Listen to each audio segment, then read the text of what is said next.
20 years ago, the former aviation editor of Jane's Defense Weekly stunned the world with The Hunt for Zero Point, which offered insights into the secret Nazi weapons programs of World War II and how those influenced classified aerospace research over the course of the 20th century. He joins us today to discuss what has changed since HZP's publication and offers his thoughts and insights on the rapidly evolving UAP story, as well as the social and geopolitical trends that are shaping the aerospace needs of tomorrow. So everybody, please welcome Nick Cook to today's event. And sir, I would love to hand it over to you. Well, thank you, Tim. That was a fabulous welcome. Are we sharing screen now? Not yet. Okay, so if you want to go to share screen. There we go. Okay. Okay. And then. Perfect. Perfect. How's that looking? Oh, looks great. No? Oh, and it's showing, looks like it's showing your notes there too. No, okay. And I need to do something else. Slideshow. How about that? There we go. Better? Wonderful. Yeah. Good. It's perfect. Absolutely perfect. And thank you so much for presenting for us today. It is truly an honor to have you here. No, well, it's a pleasure. You and I go back a long way, so we can talk about that. I came into the conversation while we were talking about lifters, Tim, and I remember when we first met, which was, I think I was just in the middle of making a documentary, and you provided the lifter segment, which was fantastic. So it'll be fun. I'm looking forward to it. And for those of you who don't know me, and there's no reason why you should, I'll give you a little bit of background.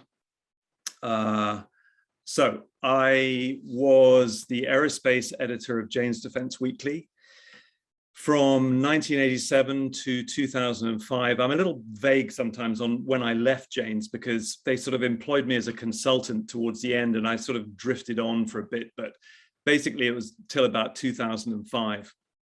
While I was at Jane's, I started to write books, and in fact, I started to write novels to begin with. But in 2001, which is what I guess we're sort of predominantly here to discuss, I wrote a book called The Hunt for Zero Point, which I will come on to in a minute. So in addition to the novels, which is fiction, obviously, I have a non-fiction background as well. I'm also a ghostwriter. Not many people know that because ghostwriters don't tend to shout from the rooftops what they do, but in effect, we write books for other people. So I do a bit of that. I've done a bit of that. I don't do too much of it now. But it was a very useful skill because it sort of allowed me to get into the minds of other people and speak for them, which is what I've done for about, I think, about a dozen books, mainly in the military field, but not all. I am also a consultant, so I have worked for and with aerospace and defense companies.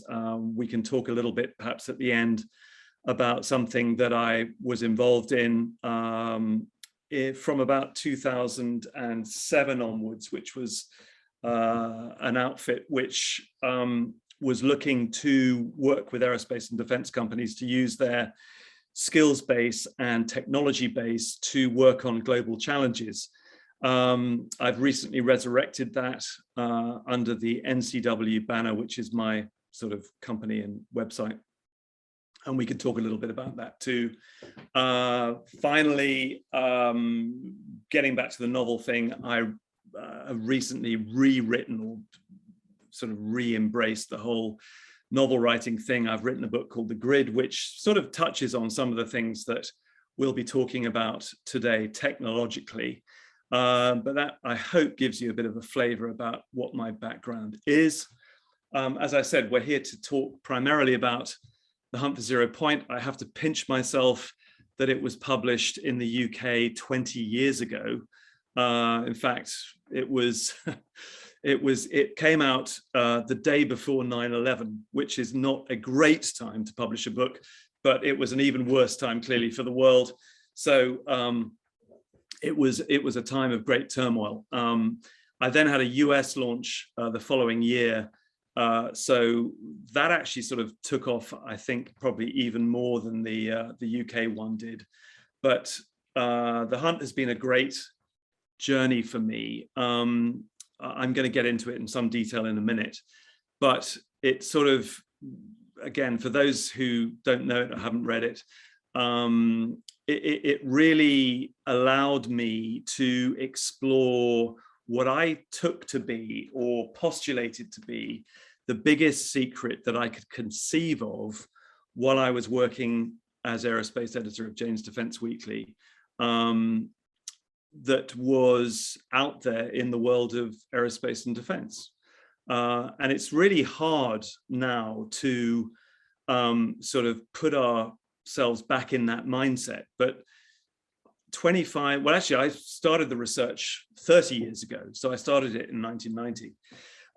At that time, the whole area of anti-gravity, of sort of advanced propulsion, particularly UFOs and UAP, which we'll come on to as well, was so taboo that, I mean, I frequently wrote in the book, and it wasn't a joke, that I was in sort of some terror that I was going to lose my job when this book came out, because it was breaking so many taboos in my industry and my business. But in the end, of course, what it came to be about was anti-gravity. Could it exist? Did it exist? Again, I'm going to talk about that in more depth in a minute. For me personally, it was a great opportunity to write what I call here a kind of dark letter, a dark love letter to an industry which I'd so enjoyed working, well, reporting on for all the years that I did it. But I sort of got to the point, I think, in the late 1990s, when I really thought, you know, I'm sort of done here. I mean, I've had a fantastic time. I've really enjoyed reporting on that whole world. But you know, if I'm going to go out, I might as well go out with a bang. And that really was sort of what The Hunt was about, in a way. So if we take that 1990 sort of start point as the journey beginning for me, whilst I had sort of always said to myself that I wanted to use this incredibly rarefied and privileged position that I had at Jane's Defense Weekly, which had, and I guess still has, I'm not that familiar with it now, but a great sort of we had a very good reputation within the whole aerospace and defense business, not just in the industry, but also amongst ministries, intelligence agencies. There was pretty much nowhere you couldn't go when you had that Jane's passport. So this was the thing that really set me thinking, which was, okay, I've got this access. I was quite young. I mean, how old was I? I was barely 30, I think. And I thought, if I'm going to make use of this position, what am I going to do? And it was this idea that, okay, you know, there's your day job, that's fine, do that.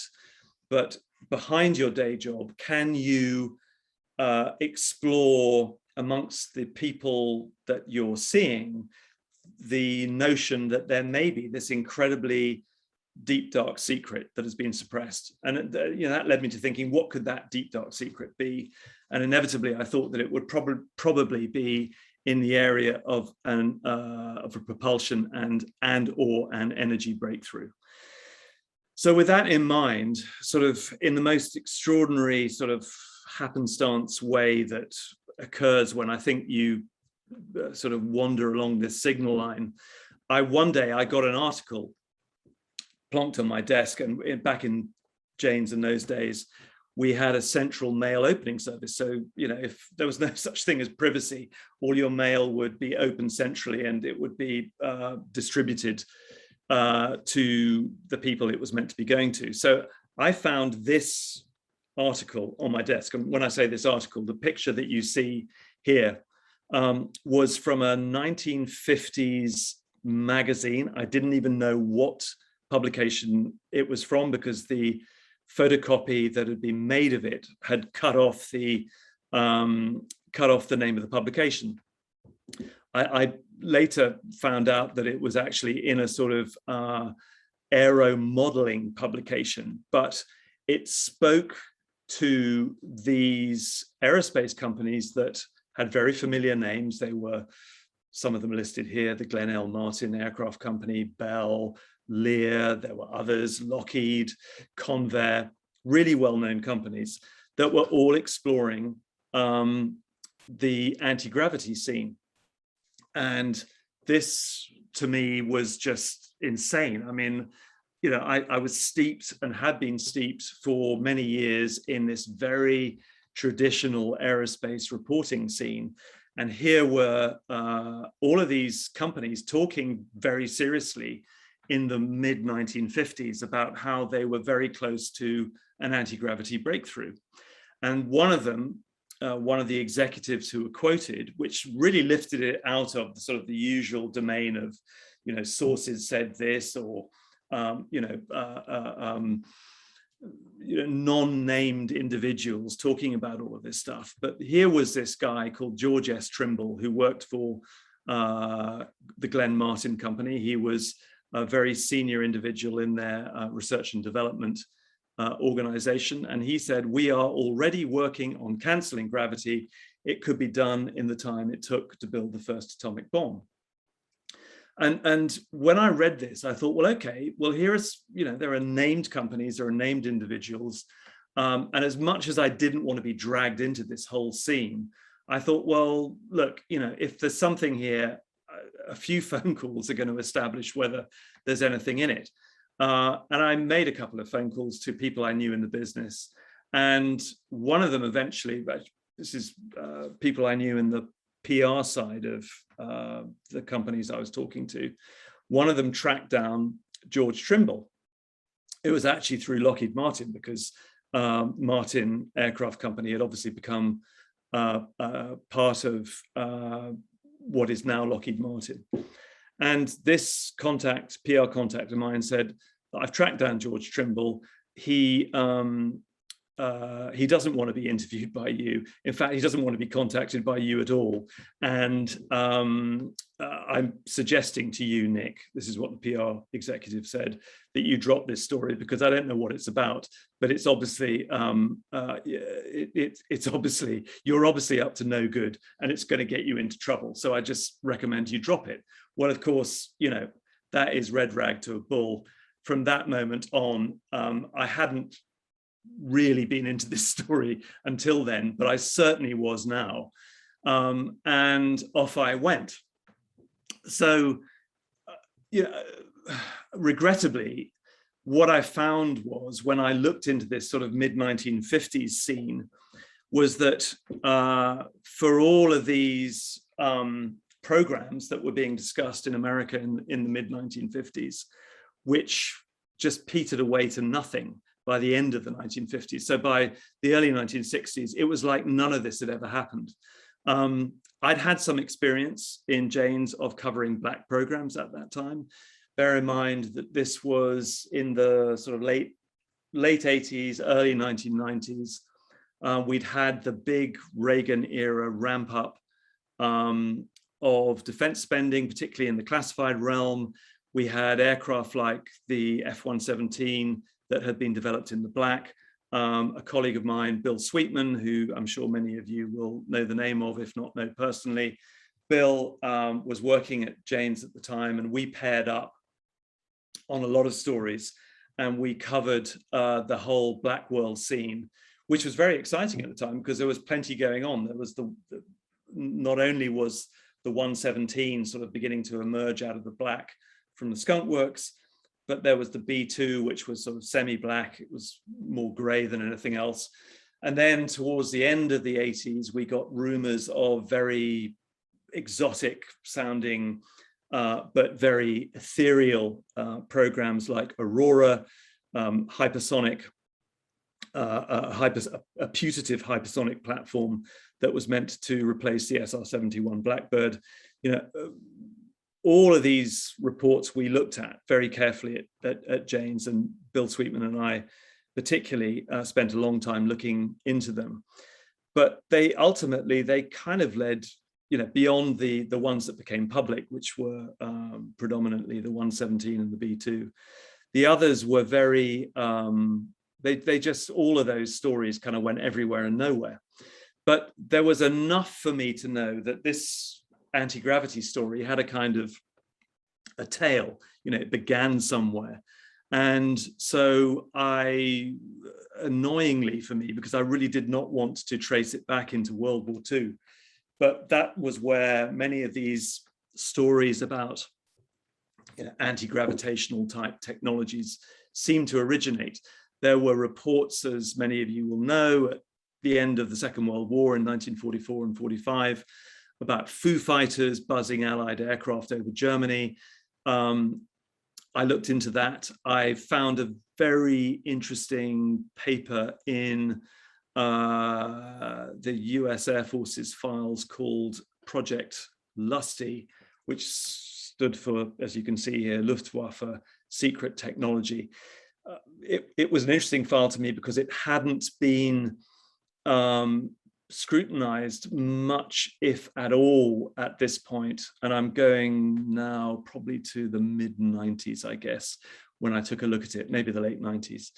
And it was full of raw intelligence data brought back by British and American technology plunder operatives in the field that brought these raw reports back of what the Germans had been up to in the advanced technology area. I was looking for a kind of smoking gun, to see whether there had been either reports of exotic disc-shaped aircraft or exotic propulsion technology.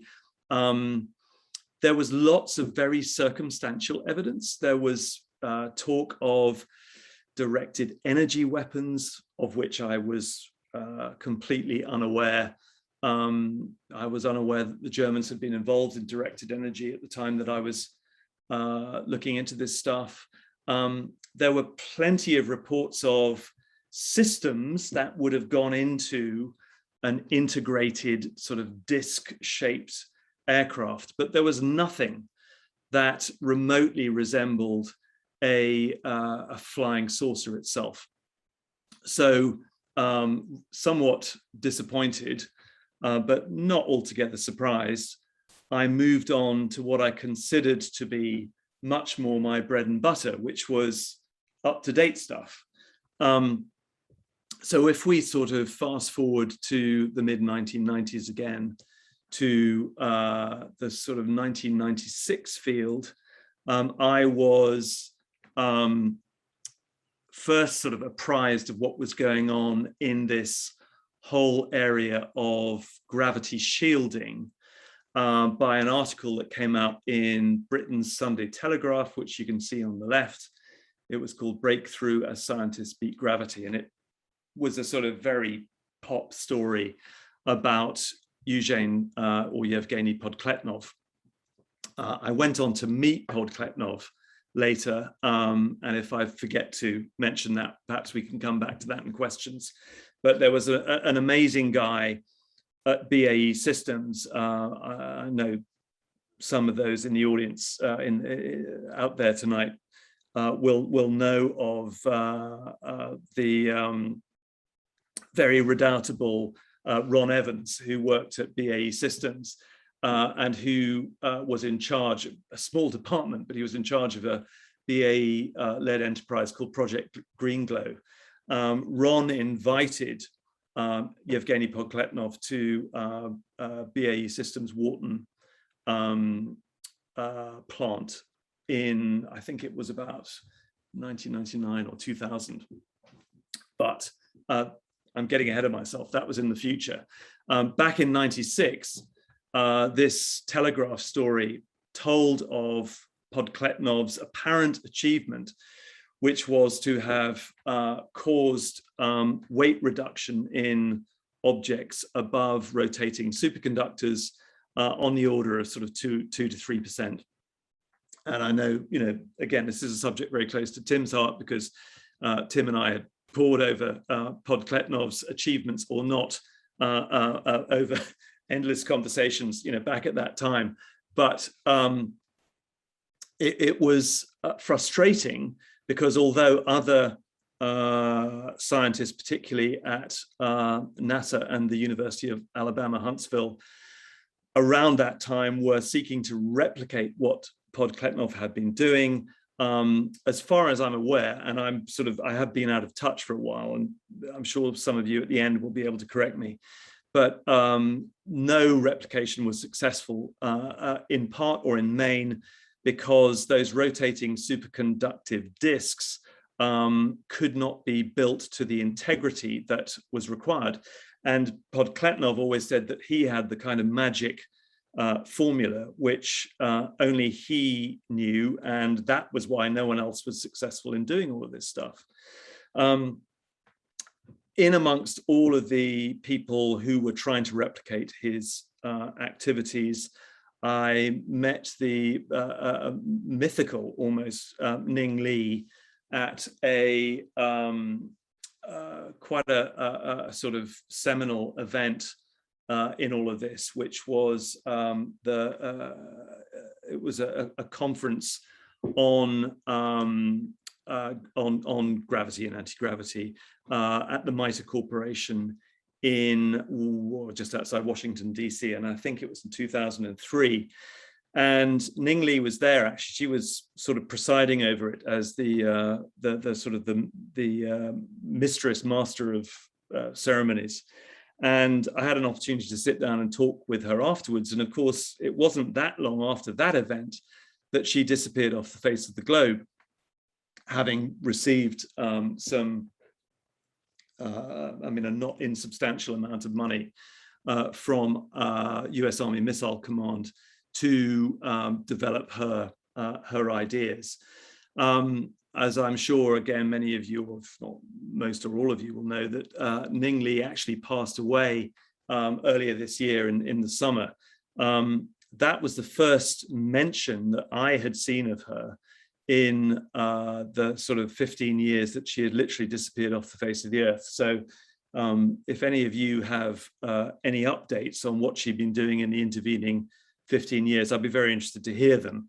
But my overriding recollection of her, she was very, I liked her. I thought she sounded a very principled individual. And so I was rather, personally, I was sorry that when I heard that she had passed away earlier this year.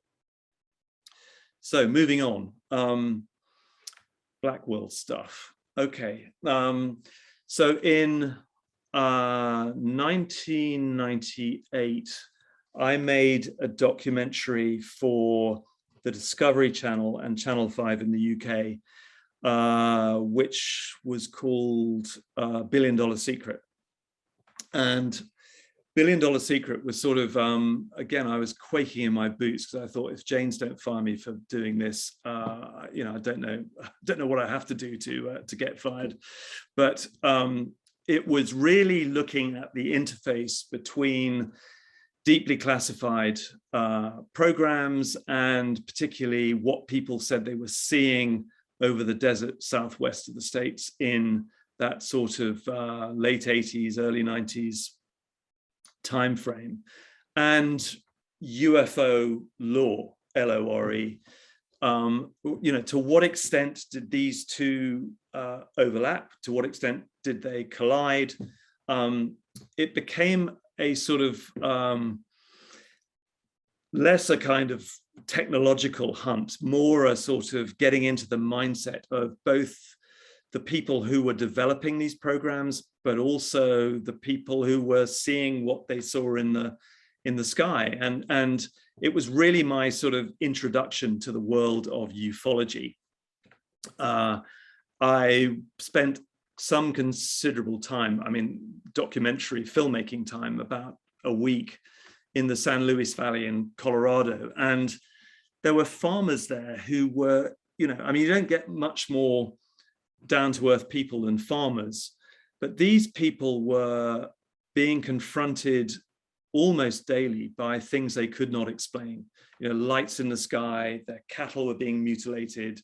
They really couldn't understand what was happening in their locale. And when I interviewed them about this, you know, they said, we just want answers. So it just happened that I had an interview booked in the middle of that week with General George Mullner, who was the head of research and development for the US Air Force at that time. And this was, again, about 1998. So I flew from the San Luis Valley to Washington, and I interviewed George on his last day in office. And we were specifically cleared to talk about Black programs.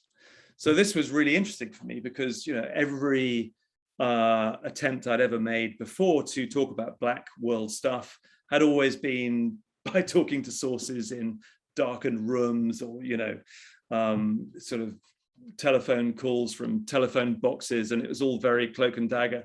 But here was George on his last day. He was sort of apparently quite demob happy, and happy to talk about all of these pesky questions that I had about Black programs, you know, including things like Aurora. But when I walked into his office, and he, you know, he's incredibly friendly and welcoming. When I walked into his office, I said, "Hey, George," or General Mullner, "I've just come from the San Luis Valley, and there are all of these farmers who are reporting stuff in the sky which they really can't explain." I said, "Is that anything we should look to the Air Force as being responsible for?"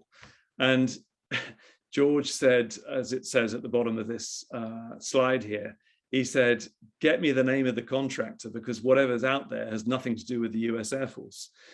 Well, you know, I know enough, and had known enough then, to know that you can do an awful lot in the name of your country to obscure and hide Black programs. That's perfectly permissible.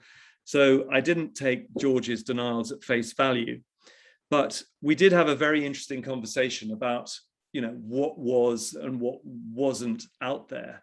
And in the double speak that we sort of, the double speak language that we conversed in, it was very clear to me what the US Air Force at the time was looking for. And again, you'll see that quote here: things that push the envelope beyond where we're looking at next generation stealth, certain breakthrough weapons technologies, info war spy satellites. And in fact, I even talked to him about, you know, Aurora, this putative Mark V SR-71 replacement. And he said something which was sort of, I don't know, teasing, beguiling, whatever, but it stuck in my mind, which was that there was a gap. There was a gap in satellite coverage between the generation of satellites which were basically analog, and the digital generation of satellites that were coming on stream around about the time that the SR-71 was retired. And he sort of teasingly said to me, if there were such a gap and you needed to fill it with something, don't you think that we would have filled it with a platform that might just match the characteristics of Aurora? So, you know, you pays your money and you takes your choice. And that may have been an admission that something was built, but hey, you know, it might just have been smoke and mirrors again. And in this game, as many of you will know, you have to listen a lot and not jump to conclusions. And I think you also have to be very prepared to change your mind, because if you stick to a rigid viewpoint in this game, I think you're lost. I always say, particularly when looking at the whole UFO field, that I reserve my right to change my mind about the whole UFO scene and what it means at all times, because it is so teasing, beguiling, shifting and changing that I think only a fool, dare I say it, would stick to a very rigid position on it. So having sort of run out of steam talking to General Mulner and his ilk, I then found myself dragged back very reluctantly back to Nazi Germany, because somebody pointed out to me that a guy called SS General Hans Kammler, whom I'd never heard of until that point, but you know, thinking I knew quite a lot about history of the Second World War, I was surprised by that, because Kammler's position, he was a very senior ranking SS general at the end of the Second World War. His position was to, he had all of Nazi Germany's secret weapons programs, particularly in the aerospace field, under his control right at the end of the war. And so, you know, it was pointed out to me that if anyone would have known what the Germans were up to at the end of the Second World War, it would have been SS General Hans Kammler. Well, sort of like, so what, I said. Well, they said, well, the interesting thing about Kammler is that he disappeared off the face of the earth at the end of the Second World War. Well, that got my attention, because in the 6 conflicting accounts of his death, you know, any sort of, you know, anyone worth their salt investigating these sorts of individuals will know that that is a sort of pretty good indicator that there is dirty work afoot. And sure enough, Kammler had disappeared off the face of the globe. These conflicting reports of his death were clearly designed to obfuscate the tracks that he left behind. He was, as I said, in charge of all of Germany's secret weapons programs right at the end of the war. And it was really in following up this sort of Kammler trail that I came across a piece of technology, if you can call it that, that was pointed out to me by a guy called Igor Witkowski, which many people will know now because it sort of has gone into mythology really in this whole area, and that is the Nazi bell.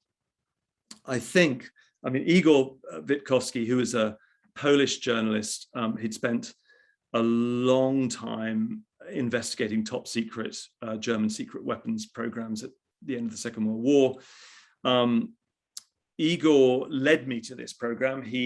There was a physical location for it, which was in southwest Poland, modern southwest Poland, but which had, of course, been part of Nazi Germany at the end of the Second World War.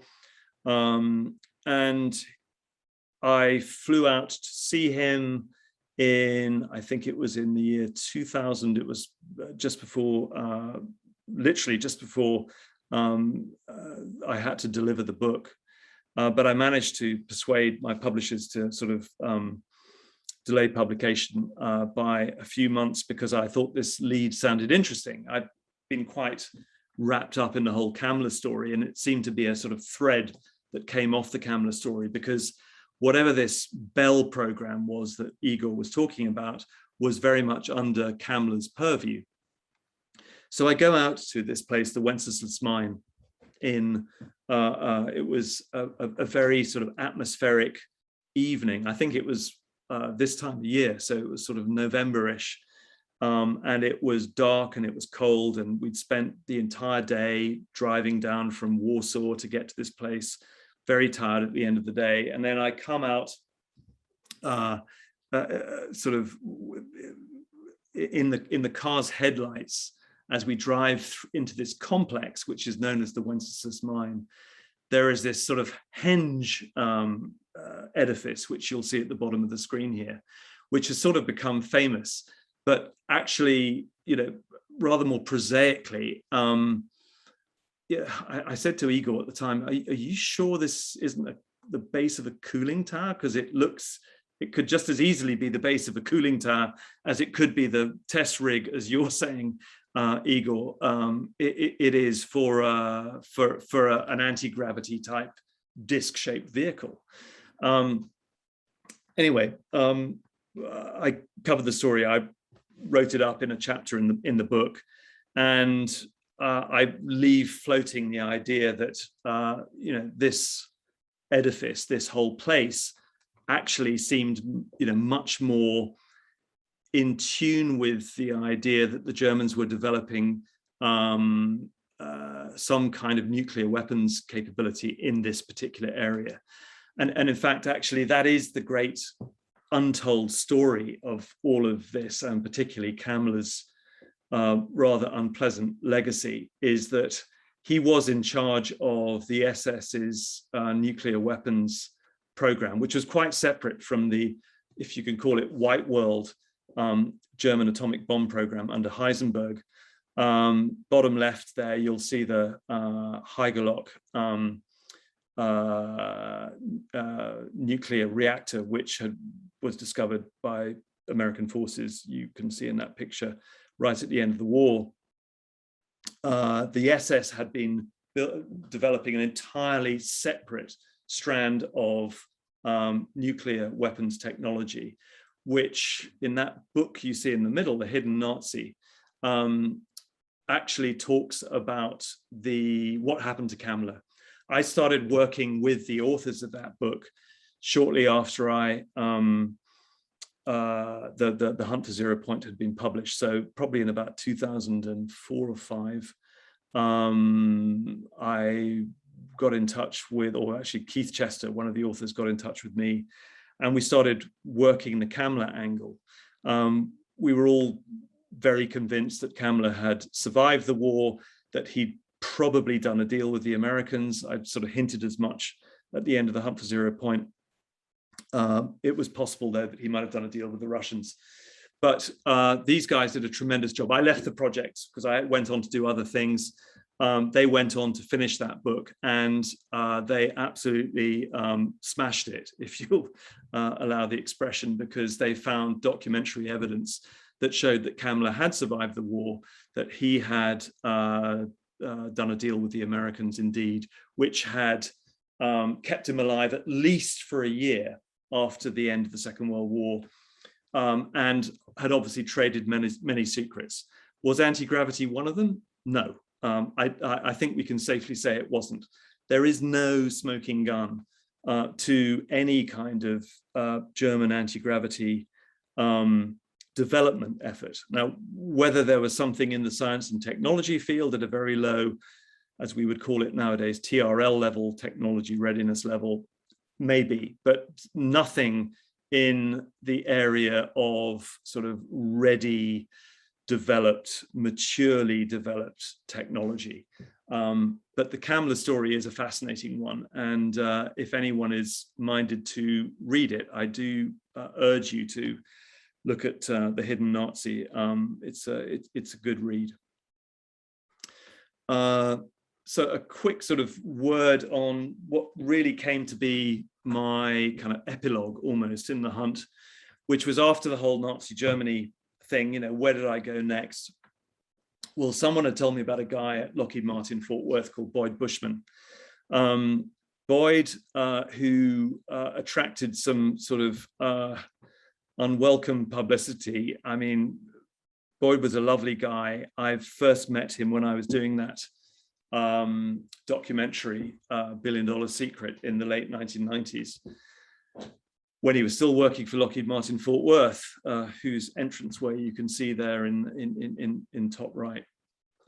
And the PR guys at LM Fort Worth had set me up with Boyd because I'd asked when we were making the film $1 Billion Secret whether there was anyone working on any kind of exotic propulsion technology. And I think they were so scratching their heads that the only guy they could come up with was this senior scientist called Boyd Bushman.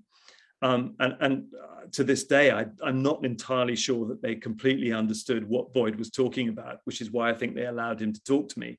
But Boyd was a complete maverick. He never towed the party line. He never towed the company line. He said what he wanted to say. And Boyd started telling me about John Hutchison. John Hutchison is, again, I'm well known to many of you, a Canadian inventor who had been evaluated by a Pentagon science team in the 1980s. Boyd said, if you want to know about anti-gravity, Nick, go and see this guy, John Hutchison. So I did.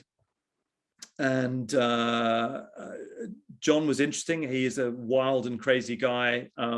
He's even more wild and crazy now than he was then. But he had been evaluated by a team led by Colonel John Alexander, who was working, I think, at the time for INSCOM, the US Army's intelligence command. And John was, he said, through the equipment that he had put together in his lab, was able to levitate objects, make them fly around his laboratory.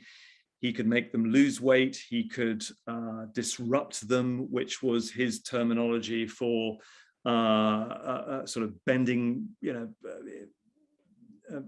sort of metal rods, transmuting metals from one element into another. It was wild and crazy stuff, and on this trail, who could resist this notion, particularly when you're led to it by a senior scientist at the world's largest defense company. So off I trotted to see John, and he showed me his setup. But I came away thinking, this is sort of strange here. I'd had very little exposure at this point to anything beyond the sort of the nuts and bolts of anti-gravity.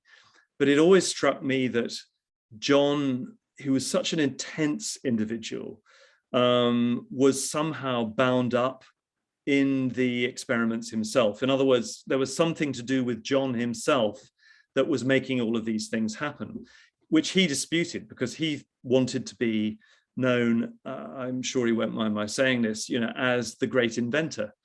When I asked John Alexander about it, I said, what was your conclusion? You guys invested $50,000, which back in the 80s wasn't an inconsiderable amount, to look at his work. I said, what did you make of John's work? And he said, well, I always felt that John himself was part of this. It was his psychokinesis which was making all of this happen, which was kind of interesting because that was the conclusion that I'd come to as well. Finally, a sort of last word on Victor Schauberger, who was really part of the German story, but was another maverick in the vein of John Hutchison and Boyd Bushman. Victor Schauberger was a forester. He came to the SS's attention during the war. They tried to make him work for them, actually with some success, because the devices that he was building, which mimicked the way nature worked. And again, this was, Boyd Bushman was very keen to talk to me in very elliptical sort of language sometimes about, it's nature holds the clue to what you're looking for, Nick. And Schauberger was very much of that ilk as well. What nature can teach us is what finally will reveal and unveil truths about things. And they were talking about, sort of concepts which were very alien to me at the time. Again, this was late 1990s. Things like the void. I didn't know what the void was. I didn't really know what the vacuum was. I didn't know really what vacuum energy was. These were just sort of terms that were thrown around to me at the time. But when I was finally sort of led to go and see, or directed to go and see Hal Puthoff, whom again I went to see round about the end of sort of my research journey into the hunt. Hal started talking about things like zero point energy, and of course, that in the end is where I took the book's title from. I knew that zero point energy was fundamental to everything that was being discussed in the book.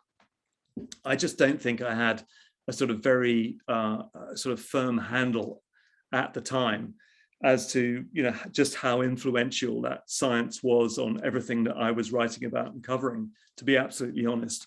I knew, though, that Hal was at this kind of nexus of all kinds of things. You know, not only was he the brave and heretical scientist who was talking about 0 point energy at a time when it was incredibly unfashionable, not to say heretical, in fact, but he was also, of course, instrumental in pulling together the CIA's and the DIA's and the US Army's remote viewing program, which was a psychic spying program set up in the 1970s, which ran for 15 years or thereabouts and was continuously funded throughout that time, which, you know, always to me was telling. You know, I in my job at Jane's, I always followed the money. I did that, you know, Woodward and Bernstein thing, because the money really spoke. If there was money there, you could bet your bottom dollar, literally, that there was substance to what was being funded. I mean, it didn't always pan out, but you know, that was a fairly safe bet. And here was Hal funding Hal and Russell Targ being funded for a long time into remote viewing. And through all of that, actually, I came to meet quite a few of the remote viewers. In fact, after The Hunt was published in 2001, I got rung up by this, God knows how I got my number, but rung up by this guy who announced himself as Ingo Swann. And I knew Ingo Swann. I knew the name Ingo Swann because Hal had mentioned him. He was the chief, if you can call it that, chief psychic within the remote viewing program. Ingo was, you know, at one time lauded as the world's greatest psychic. And he had devised with Hal and others the protocols that allowed remote viewing to go ahead. So literally it would be on the basis of coordinates. A coordinate would be given, and the remote viewer would be directed, his or her consciousness would be directed to that coordinate, and they would then seek to bring back impressions of the target area. So Ingo said to me, I've read your book, The Hunt for 0 Point, and I'd like to discuss it with you. Do you ever come to New York? So I said that I did, and the next time I was passing through, I went to see him, and we sort of struck up a friendship. And there am I, bottom right, talking to Ingo there in front of one of his paintings, because he was first and foremost an artist. And then when he died in 2013, his family asked whether I would like to write his sort of biography, you know, a kind of definitive account of his life. And we looked at that for a month or two, and then decided that there was nothing usefully really that I could add, that Ingo, who had written prolifically about his life, and others too, had already written about it. So I said, I'll pass on that. But in the meantime, we'd found 2 lost manuscripts of his, which went into some considerable depth on Ingo's take on consciousness, and they'd not been published before. And I offered to sort of edit them, put them into this volume, which we called Resurrecting the Mysterious, which you can see at the bottom of the screen. And that was published actually finally only last year. But what all of this stuff was beginning to do was sort of direct me towards consciousness as being a sort of interesting area for examination, a long way from the nuts and bolts of my aerospace and defense reporting.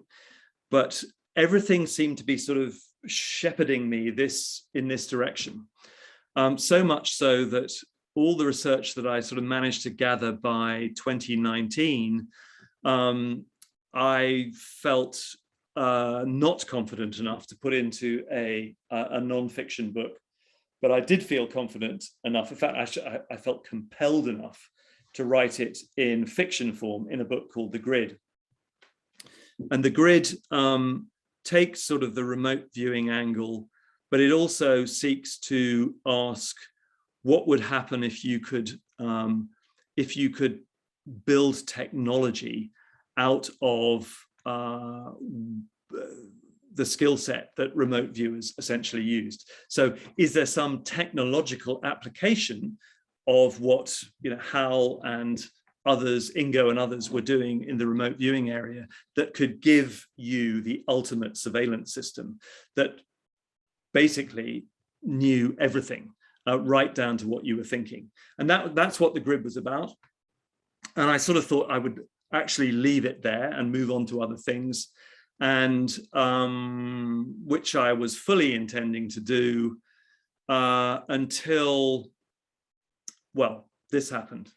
2017, December the 16th, the New York Times publishes this story, Glowing Auras and Black Money, the Pentagon's mysterious UFO program. I'm sure many of you, if not all of you, will be aware of it.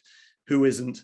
It is, it was extraordinary, really. And I'm just going to take a pause and grab a glass of water before I go on.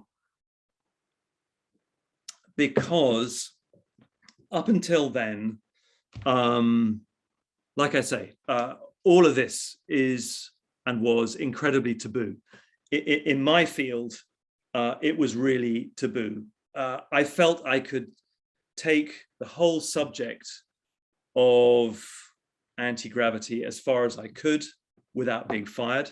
In fact, I probably should just, you know, postscript that. Of course, I came back to Jane's after I wrote The Hunt for Zero Point, and I wasn't fired, amazingly, but for me personally, I'd sort of kind of moved on. You know, it was, after you'd done a story as exciting as that, some of the things that I had been really excited about until then didn't seem quite so exciting. The sort of nuts and bolts of, you know, aerospace and defense reporting didn't quite have the appeal that it had. But I'd really left this whole subject alone. But when this story came out in the New York Times, it had this remarkable effect, really, which was it suddenly liberated me, and I think it probably liberated an awful lot of people, to know that what was previously taboo was now acceptable in the kinds of circles that I was reporting on to discuss. Because here was the US Navy being buzzed by something or things it had no rational explanation for.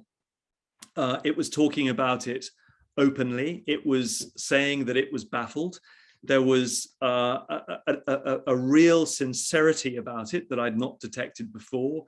There was no apparent deception or manipulation. This looked like genuine stuff. And then you had the New York Times reporting it.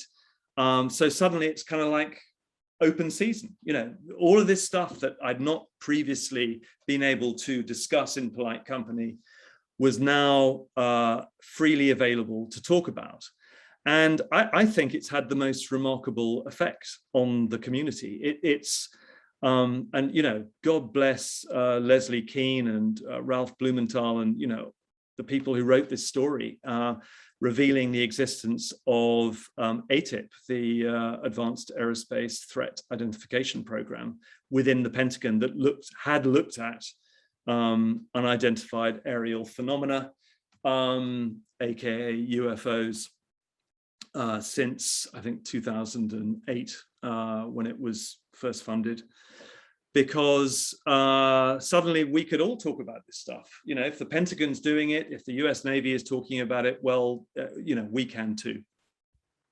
And as you all know, there was then sort of a trajectory from December the 16th, 2017, right up until June the 25th, I think it was, of this year, when the ODNI, the Office of the the ODNI report anyway to Congress was released. I read it like everyone else did, and sort of partly in frustration, infuriated that it hadn't got into the weeds and the depths of it, certainly, or at least in the unclassified version that I saw,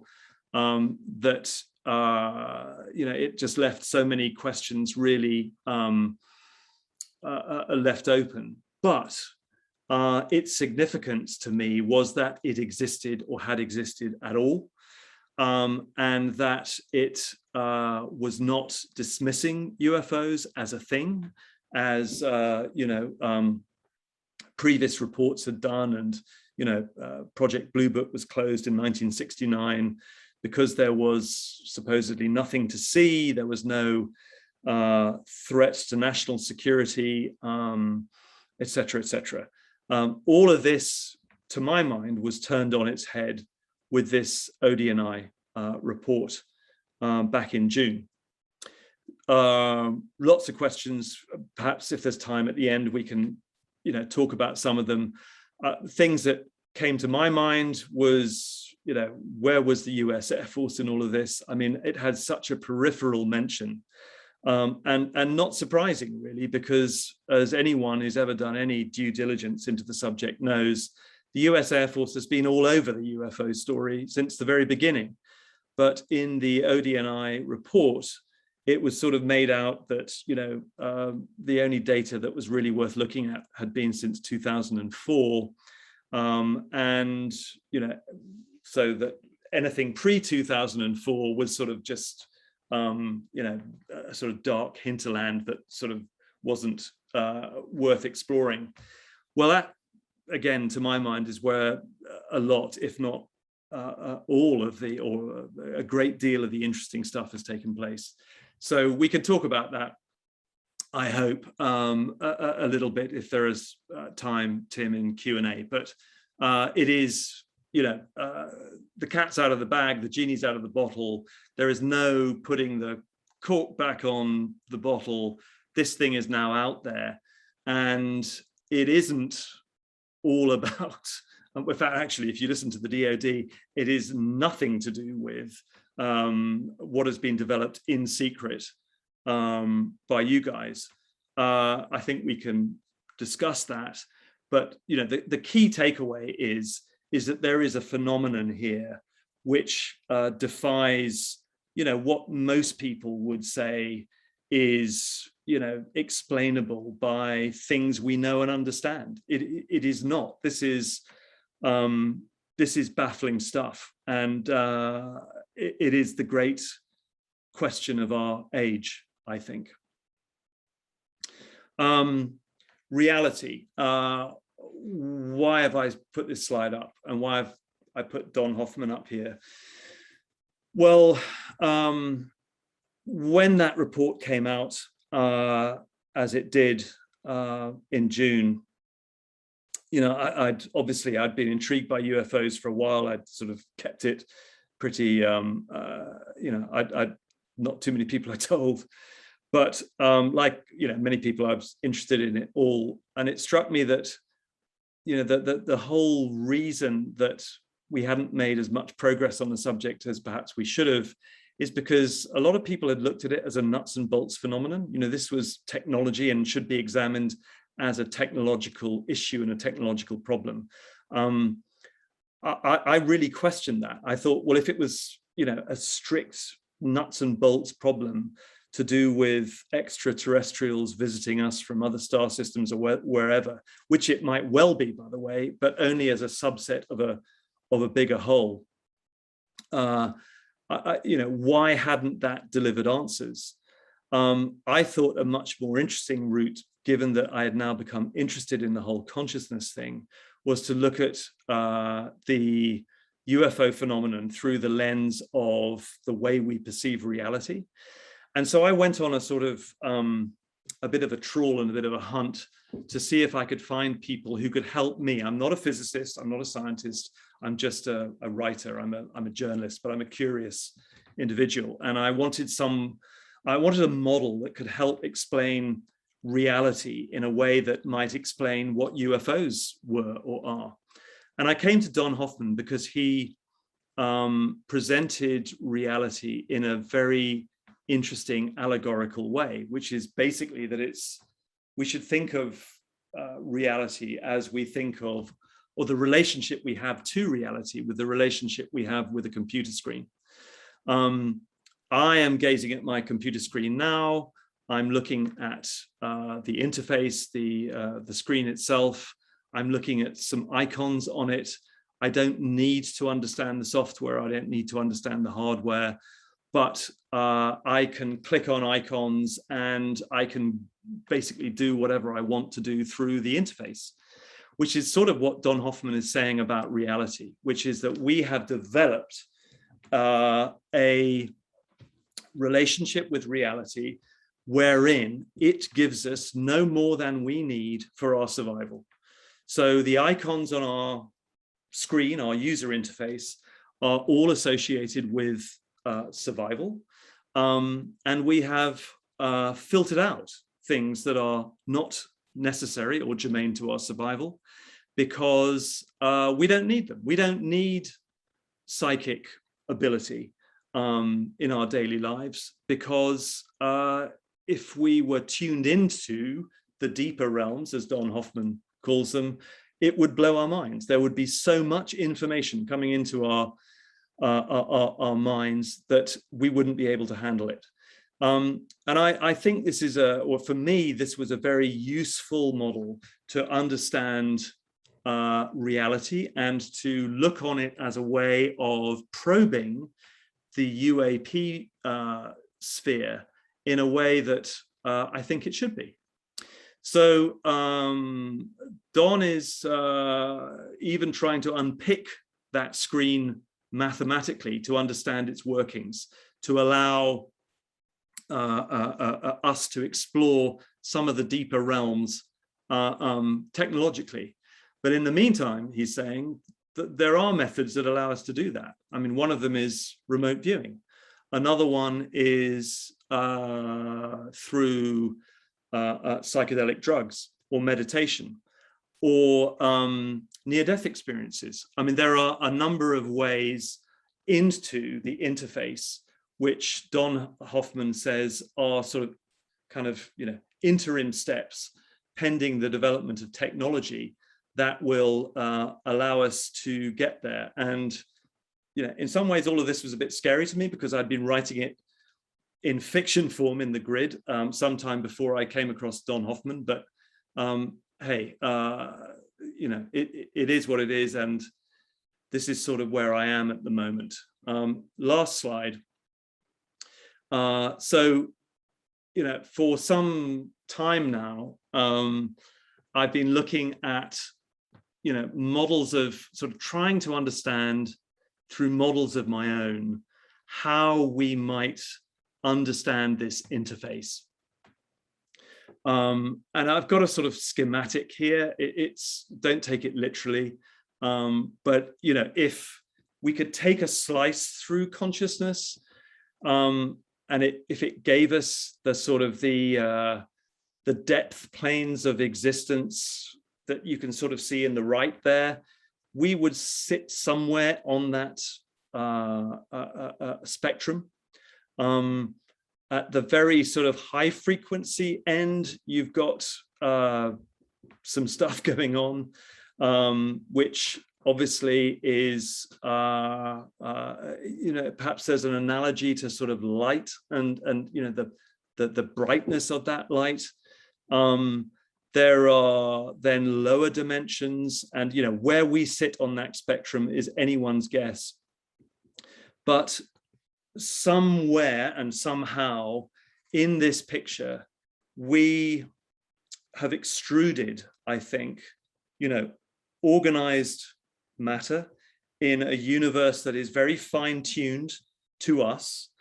And the things that we see on the interface, which, as I said, per Don Hoffman, are normally geared to our survival. So those icons would be, warmth, water, reproductive sex, call it what you will, that whatever it is that we need for our continued survival. Every now and again, we get a rogue icon on that interface. We get a UFO, we get a cryptid, we get a ghost, we get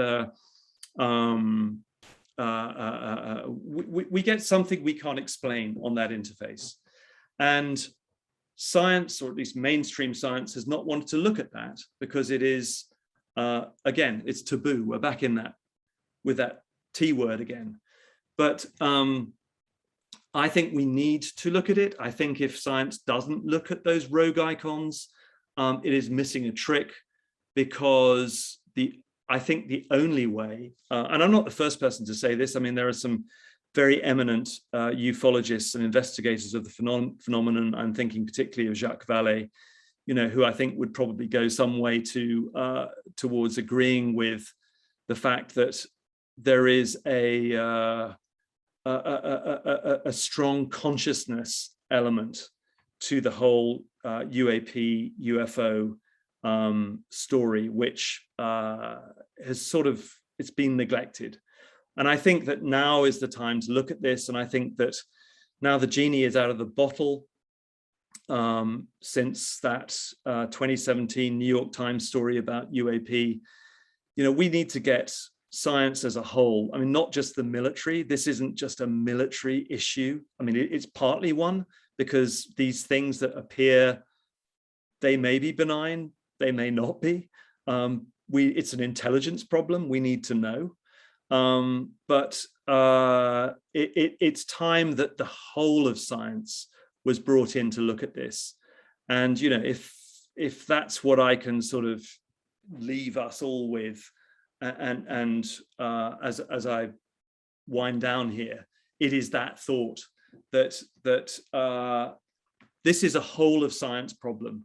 And I think we're getting much closer to mainstream science sort of embracing the idea that there is a phenomenon here that needs to be looked at, but we're not quite there yet. So some more work needs to be done.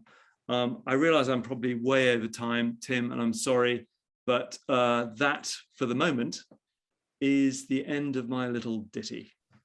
Thank you very much. Nick, thank you, sir. Thank you. Again, this is a tremendous honor to have you here and speak for us. So let me do this. I am going to stop you sharing, and let me remove the spotlight there. And sorry, I've got Zoom controls getting in my way. Let me put it on gallery view, and everyone, please give Nick Cook a tremendous applause. Thank you. It's been a real joy. I mean, you guys, Tim, you've been an unsung hero of this whole thing for decades. So it's a real joy to be on and talking about this stuff with you today. Well, thank you. And yeah, I mean, again, your work, you really helped.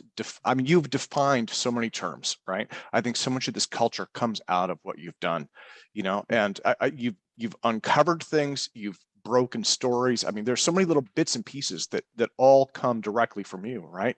I mean, I think the best known one is this Nazi Bell story, or mythos, or whatever you would call it, right? And that all comes from this book. So you really helped shape a lot of this stuff. But well, thank you. I mean, I'm not sure. In the end, I'd like to be remembered as the sort of the father of the Nazi Bell, but hey, it'll do. It's okay. Well, yeah, no, I wouldn't. I wouldn't. That's not the end all be all of it. I mean, the Hunt for Zero Point was so densely packed, right? And actually, you recommended that I read the Hans Kammer book also, and that had a lot more material on it as well. So